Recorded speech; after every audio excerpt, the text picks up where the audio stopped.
Ganggu.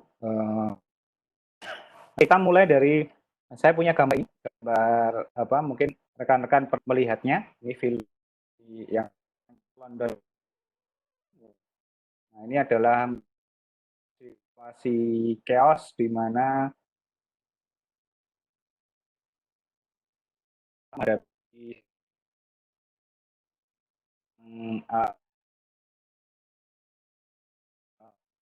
yang sangat krusial, ketika banyak gangguan kemudian melakukan sistem jadi korban. Nah, ya, menjadi adalah banyak yang bisa dilakukan ketika sistem ini ancamannya. Nah, ini bisa dipastikan dalam apa namanya, dalam konsep cyber security. Cyber security itu muncul ketika tanda kutip sistem itu ketika terhubung dalam suatu jaringan.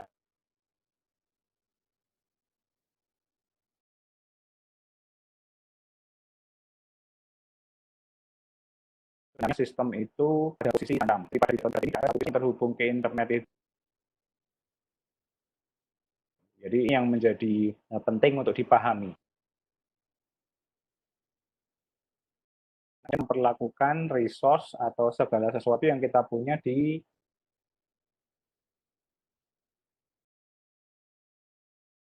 konsep pertama dari cyber security itu adalah security itu disebut sebagai plan and manage. Plan di cyber security di mana kita ketika menghadapi suatu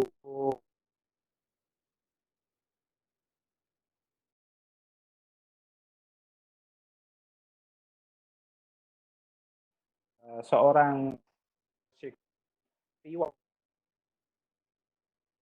boleh merasa kemudian anggap menjadi sebuah intimidasi. Yang harus dilakukan seorang cyber security engineer misalnya begitu, itu harus disebut sebagai plan and manage. Nah, apa yang dilakukan? Nah, plan and manage itu terdiri dari 4 komponen. Desain, ini suatu mekanisme kita bagaimana merencanakan dan mitigasi resiko terhadap aset yang kita punya dalam konteks di cyber system yang nanti terganggunya bisnis, dan kemudian bagaimana cara kita menghindarkan agar bisnis dalam tanda kutip apapun itu bisa berjalan dengan lancar.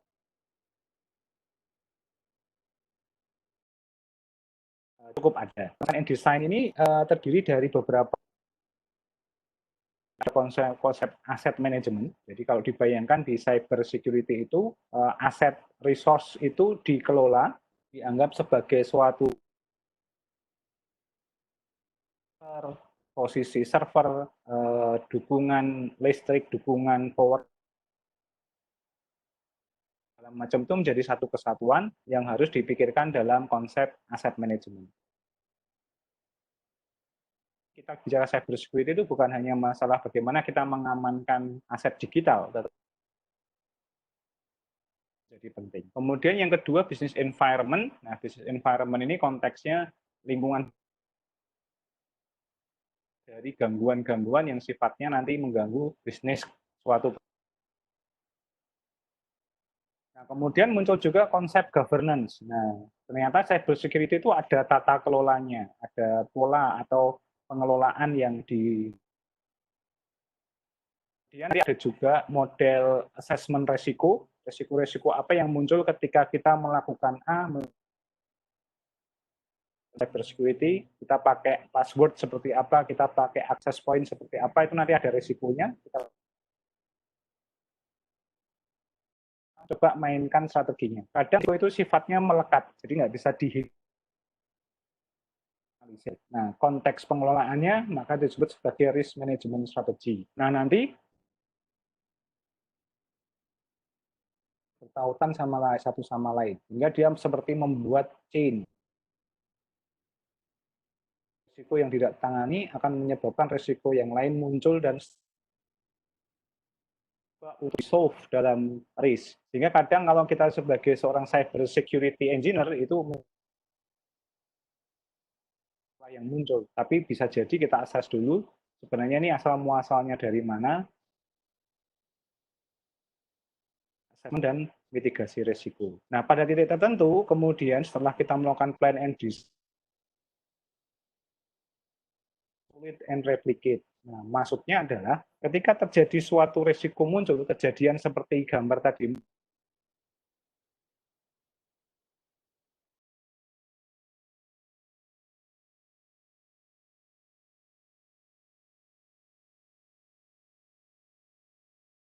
hanya melakukan situasi begitu. Nah, yang dilakukan adalah kita lockdown. Nah, lockdown itu adalah mungkin mekanisme seperti isolate and replicate. Tujuannya untuk apa? Agar tidak risiko itu muncul lebih besar. Jadi kayak gitu. Jadi kita mengisolasi diri kita. Sama ketika suatu data center misalnya diserang oleh suatu risiko tertentu, maka cara kerjanya adalah dia diisolasi dulu. Jangan sampai kemudian terekspos malah kemudian muncul risiko yang besar sekali. Makanya nanti ada model access control, kemudian nanti ada awareness and training. Nah, cyber security itu perlu di-enhance pemahamannya. Kemudian nanti data security, information protection, maintenance, dan protective technology. Jadi nanti ini model bagaimana kita punya model isolasi yang bagus. Kemudian kita juga punya analyze gangguan-gangguan, maka nanti kita harus melakukan analisis data terhadap traffic yang masuk untuk melihat apakah resiko yang muncul itu bisa muncul di kemudian hari, atau bisa jadi kita bisa melakukan antisipasi kejadian yang akan datang berikutnya. Nah, kemudian baru kita bisa melakukan restorasi atau recover. Nah, ini yang kemudian bisa kita lakukan untuk memperbaiki sistem bisa beroperasi secara umum. Nah, ini konsep pertama dari cyber security. Jadi konsepnya begini implementasinya. Kalau misalnya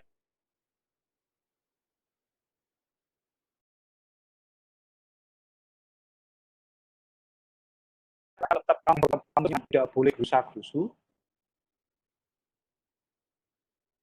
bagaimana kita orientasinya adalah keluar dari risiko itu.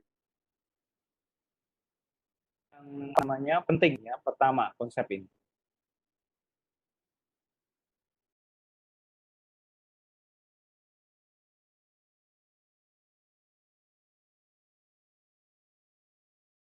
Oke, untuk kemudian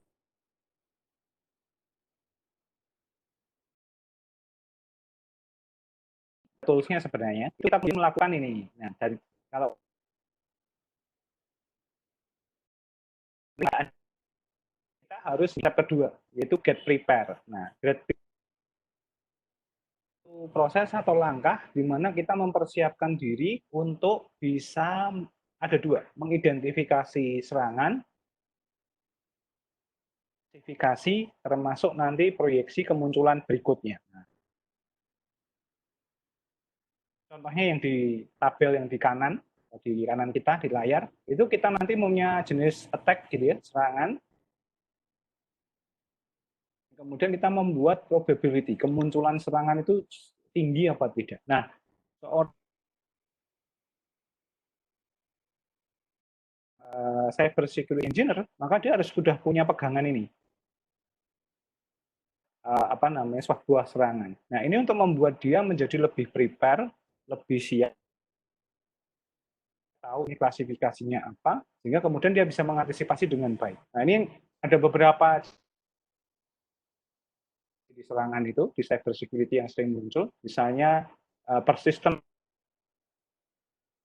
Kita bisa lihat dulu terjadi ransomware, WannaCry, kemudian ada satu contoh serangan-serangan yang sering muncul, yang sifatnya persistent, dia tujuannya spesifik menggagalkan.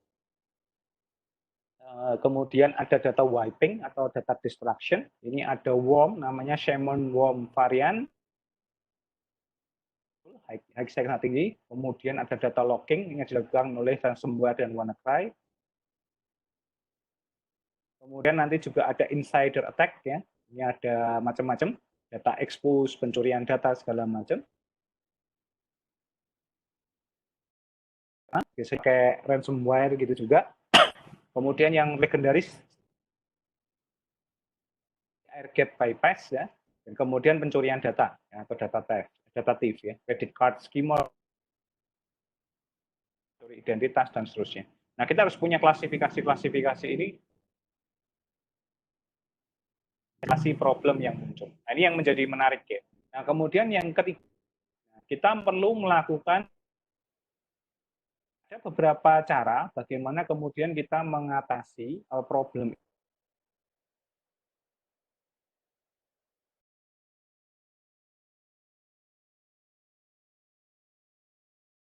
konsep yang namanya recovery yang dulu recovery. Nah, konsepnya itu namanya recovery framework. Nah, framework ini di masalah, maka pada saat itulah kita kemudian melakukan langkah di kerusakan terhadap serangan. Maka yang dilakukan pertama adalah kita mengidentifikasi atau identify, kemudian kita protect ya, kita protect diri kita dulu. Lebar mana, mungkin anomalinya seperti apa yang dirugikan, apa yang kemudian kita jadi rusak, jadi damage dan seterusnya. Itu bisa kita recover sistem kita buat sistem kita jalan dulu atau dipindah ke satu tempat. Rata-rata sukanya langsung untuk mengusahakan recover. Nah, ini penting ya. Nah, nanti ada beberapa jenis jenis framework tadi. Misalnya kayak recovery time. Ini kita berharap bisa short recovery point itu juga penting untuk kita melihat nature of disaster ya, apakah itu luas atau spesifik, kemudian geographic diversity, dari mana kita diserang dan lain sebagainya. Pada saat itu atau terjadi terus menerus, bagaimana data volume yang apakah semua data atau hanya bagian. Nah, ini adalah standar bagaimana kemudian kita bisa beralih dari yang namanya disaster recovery atau DR ini yang disebut sebagai traditional DR. Jadi yang recovery time-nya itu as fast as possible, jadi reliable dan fast recovery. Misalnya gitu. Nah, ini nanti perlu didorong karena kita punya frame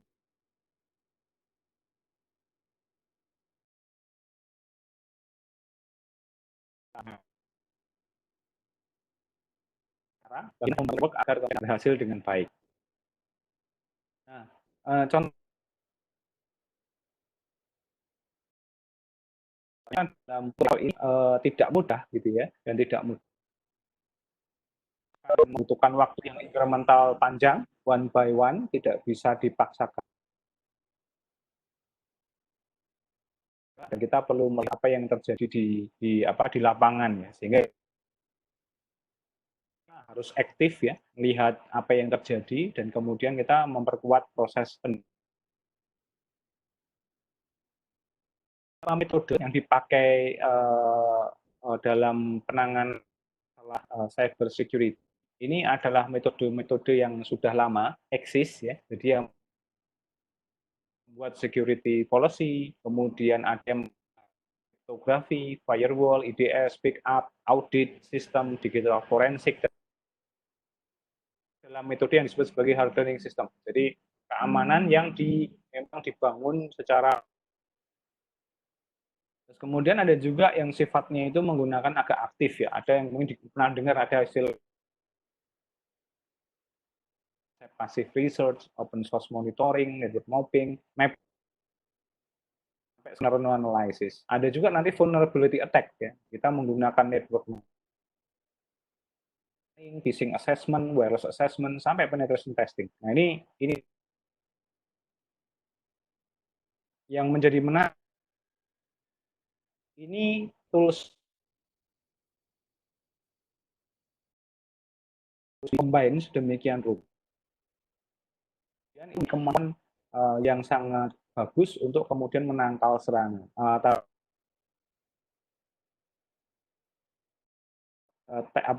pola metode ini punya dua sisi,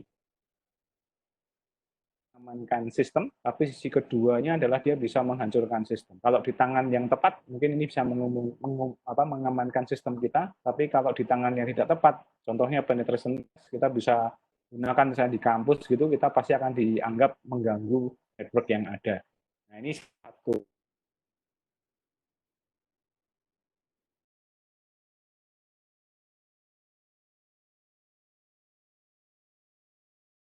Kita menulis di cybersecurity, kita jadi kita mencoba capturing data traffic besar di lab atau di internetnya UGM. Kemudian kita mencoba untuk menganalisis sehingga kita punya konsep, karena kita punya threat intelligence gitu. Kemudian itu suatu intelijensia yang bisa mengenali ancaman gitu ya. Kemudian kita punya security data lake ya. Kita bisa mendapatkan database besar dari traffic jaringan gitu ya. Kemudian pluggable framework ya, ini bisa digunakan untuk berbagai macam framework jaringan dan security application yang cukup tangguh gitu ya.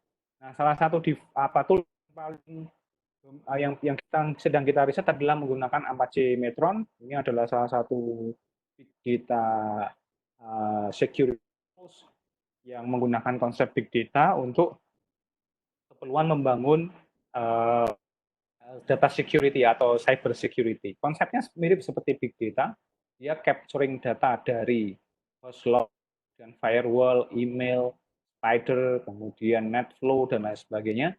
Itu nanti diproses, semacam proses ekstraksi begitu. Kemudian nanti akan di-enrich, ditingkatkan insight datanya dari ini siapa usernya, asetnya apa saja, geolocation-nya di mana, dan seterusnya. Dan kemudian nanti akhirnya punya semacam analitik yang sifatnya itu untuk mendukung pendeteksian. Nah, menariknya adalah ini bisa dipakai untuk model cyber security yang sangat bahasa saya pipeline-nya itu online full gitu ya. Nah, ini menjadi menarik karena nanti yang namanya kita di jaringan kita punya device khusus keamanan jaringan, kemudian kita punya mesin server, kita punya PS, network data, itu dijadikan satu, di feeding jadi satu, diolah, kemudian punya big data security-nya. Nah, ini jarang ada yang menyentuhnya karena dianggap hanya digunakan untuk biasanya kalau security itu IDS dan seterusnya. Tapi sebenarnya kalau kita bermain dengan big data bisa lebih dominan lagi. Nah, ini device yang kita pakai di komputer di lab, kemudian di beberapa row ada biasa kalau teman-teman pernah belajar network akan tahu ada IP address tujuan, asal, kemudian konten dan terusnya. Dan ini yang kemudian diolah. Nah, ini salah satu ya kan masih ongoing, belum hasil yang matang, tetapi secara konsep data cyber security sudah bisa kita kerjakan untuk menangani situasi-situasi yang chaos, dan harapannya nanti kita bisa menghadapi situasi chaos itu sebelum terjadinya serangan seperti pada ilustrasi ini. Nah, berikutnya adalah saya berharap teman-teman kemudian mempelajari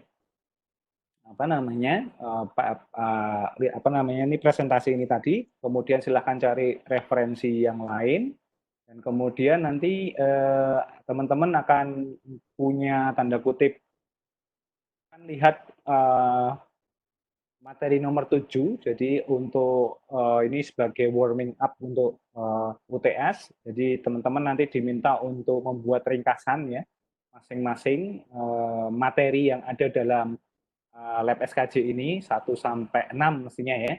Nah, itu kemudian nanti setiap bab silakan di-summary berdasarkan materi yang sudah disampaikan, bentuknya bebas. Yang penting nanti memuat ada latar belakang, ada isi dan kesimpulannya untuk setiap materi. Nah, kemudian nanti silakan ini dikumpulkan secara online ke saya paling lambat 31 Maret, jadi masih agak lama. Silahkan nanti dikerjakan dan nanti di UTS nanti akan ada multiple choice assessment begitu ya. Kira-kira itu yang ingin saya update hari ini.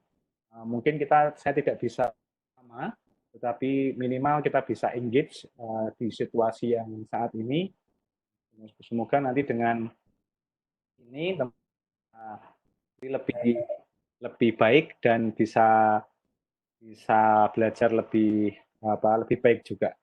Ada pertanyaan sebelum kita kita lanjutkan tanya jawab dulu. Ada pertanyaan?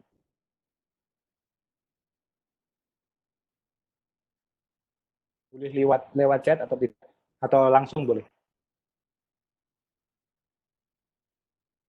Ya, jadi nanti setiap materi yang ada di lab SKJ ini, contoh nomor 1 kalian buat ringkasan, kemudian nomor 2 juga buat ringkasan, nomor 3 buat ringkasan, nomor 4 buat ringkasan, nomor 5 buat ringkasan, nomor 6 buat ringkasan.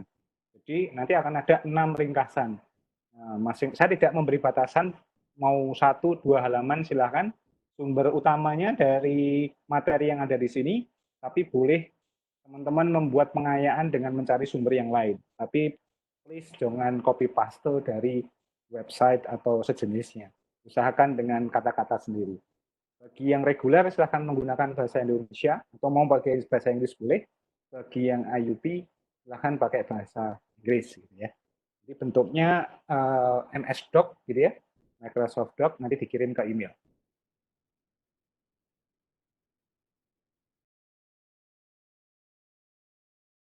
Tidak ada batasan halaman per topik ya. Jadi batasannya adalah harus setiap ada summary untuk tiap topik. Jadi ada 6 topik.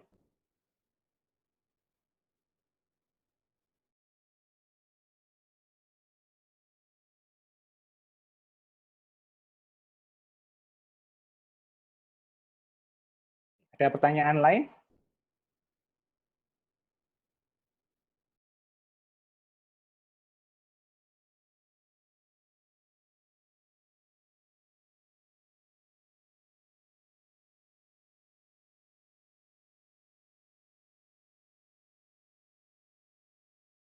Oh ya,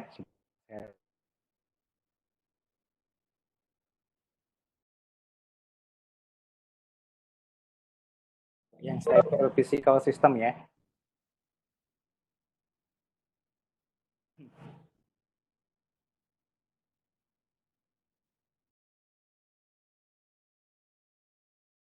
Ya baik, uh, nanti saya perbaiki apa namanya linknya untuk masukannya.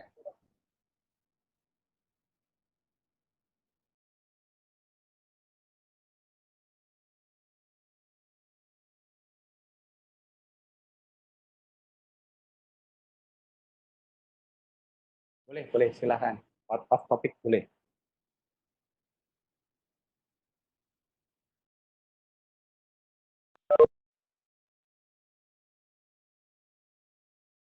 Oh, Red Hat sama Black.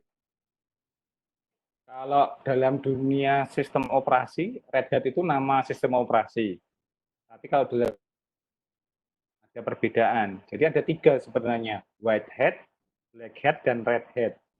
Kalau White Hat, ya pasti tahu ya, itu adalah hacker yang dia profesinya sebenarnya mencoba membantu institusi melakukan analisis kelemahan sistemnya dan kemudian merekomendasikan maksud yang baik. Biasanya dengan ada permission, ada cara-cara tertentu yang dianggap legal. Maka kita kadang mendengar ya namanya ethical hacking gitu. Nah, kemudian black hat ini ekstrim kanan, ekstrim kirinya. Ini adalah teman-teman yang bermain di dunia hitamnya cyber.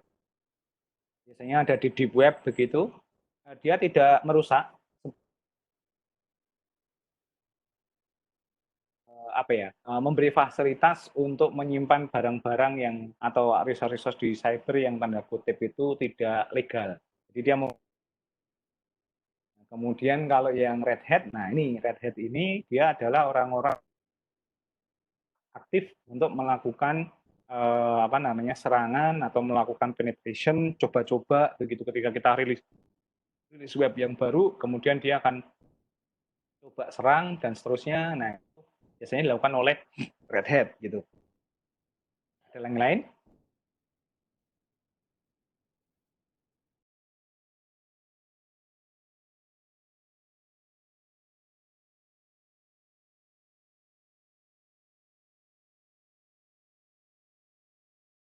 kalau kejadiannya seperti itu, kalau misalnya dia melakukan pentest tapi tanpa izin ya, terus ketika ketemu kesalahan dia dimanfaatkan, baru diberitahu, nah dia masih dalam konteks red hat. Jadi dia masuk dalam konteks red hat.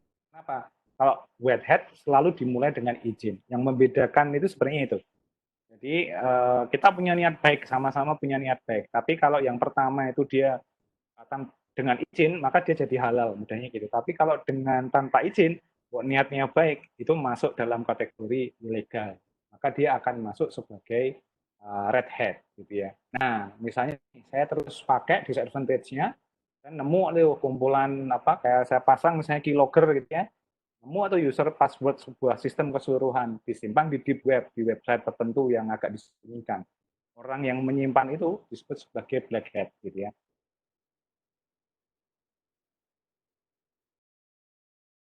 Jadi kalau teman-teman ada niatan semacam itu, yang membedakan adalah mudahnya begitu. Kalau kita pakai izin, itu insya Allah aman. Karena kalau nanti ada konsekuensinya gitu kan. Jadi sedikit pengalaman saya pun juga dulu begitu. Jadi ketika awal-awal memulai, saya minta izin waktu khusus, nanti akan difasilitasi, hasilnya kemudian kita share ke mereka. Pada titik tertentu awalnya free-free saja, tapi lama-lama kerjaan kita diapresiasi juga. Itu yang menarik sebenarnya.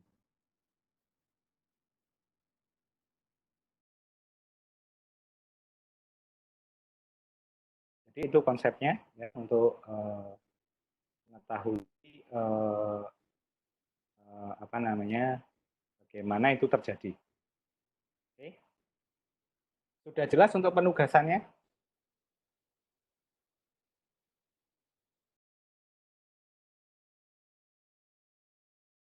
Jelas ya. Oke, siap. Nanti mohon dibantu untuk menyampaikan ke rekan-rekan yang lain.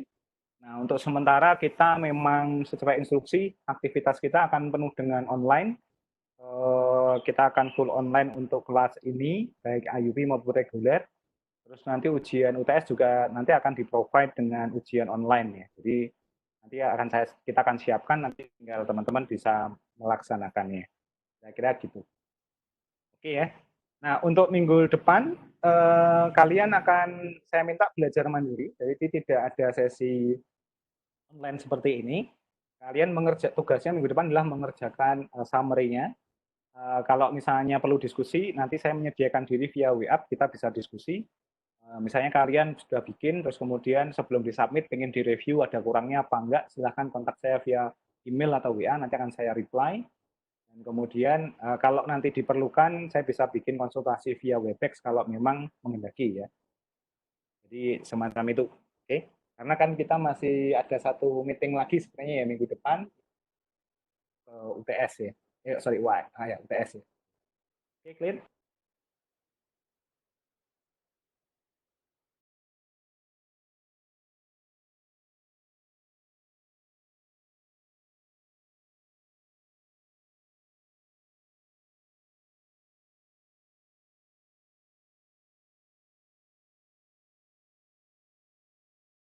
Kalau sudah clear, terima kasih semua atas atensinya.